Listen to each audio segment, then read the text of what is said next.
ছোটবেলার নস্টালজিয়া আর জিভে জল আনার স্বাদ। গরুর মাংস আর ছোলার ডালে ইঁচড় ভুনা। আসসালামু আলাইকুম। আমি চলে আসলাম আজকে গরুর মাংস আর ছোলার ডালে ইঁচড় ভুনার রেসিপিটা নিয়ে। অসম্ভব মজাদার হয়। আর এই জন্য আমি ৩০০ গ্রাম গরুর মাংস নিয়ে নিয়েছি আর এদিকে ছোলার ডাল নিয়েছি আমি এখানে হাফ কাপের একটু বেশি। আর এই গরুর মাংসর মধ্যে ৩০০ গ্রাম গরুর মাংসের মধ্যে আমি সব মসলা দিয়ে দিয়েছি ২.৫ চামচ করে। জিরা বাটা, ধনে গুঁড়া, হলুদ গুঁড়া, মরিচ গুঁড়া, আদা বাটা, রসুন বাটা সবকিছু ২.৫ চামচ করে দিয়েছি। আর এখানে আমি দিয়েছি লবণটা পরিমাণ মতো। আর এলাচ, দারচিনি, তেজপাতা সবই দিয়েছি। তারপরেও এবার একটি পাত্রে একটু পেঁয়াজ হালকা দিয়ে নাড়াচাড়া করে সেখানে আমি ২ টুকরা তেজপাতা আর একটা দিয়েছি এলাচ দানা। এবারে মাংসটা ঢেলে দিয়ে আমি আবারও একটু পানি এড করে বেশ খানিকটা সময় ধরে কষিয়ে নেব। এখান থেকে যখন মাংস থেকে তেলটা ছাড়া হয়ে আসবে, তখন আমি যে এঁচোড়টা আজকে আগেই সেদ্ধ করে রেখেছি, প্রায় 80% মতো সেদ্ধ করে রেখেছি। সেই সেদ্ধ করা এঁচোড়টা আমি এই মাংসটা কষানো হলে এখানে এড করে দিব। তো আমার মাংসটা অলমোস্ট কষানো হয়ে গেছে। দেখতে পাচ্ছেন যে এখানে মোটামুটি তেলটা ছাড়া হয়ে গেছে। ভেতর থেকে তেলটা বেরিয়ে এসছে।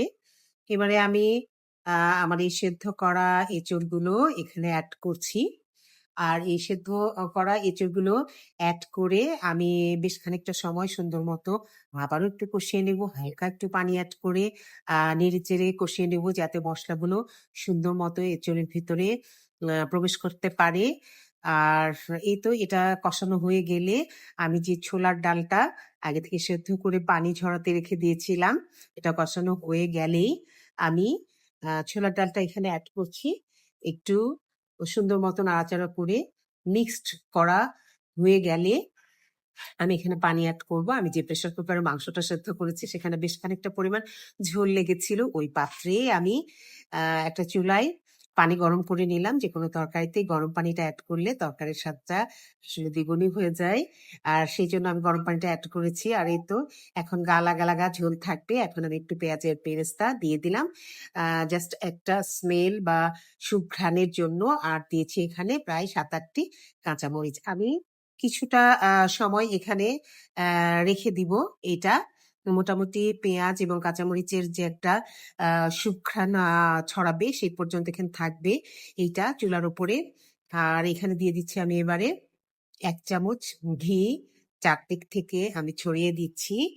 আর অসম্ভব মজাদার হয় এই এঁচুড়ের এই তরকারিটা।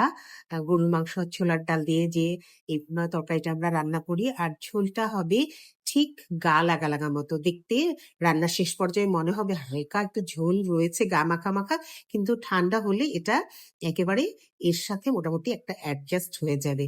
আর অসম্ভব মজাদার হয় এটা ভিউয়ার্স। আপনারা ট্রাই করেই দেখবেন। আর আমার ভিডিওটি ভালো লেগে থাকলে লাইক, কমেন্টস আর শেয়ার দিয়ে পাশেই থাকবেন। আল্লাহ হাফেজ।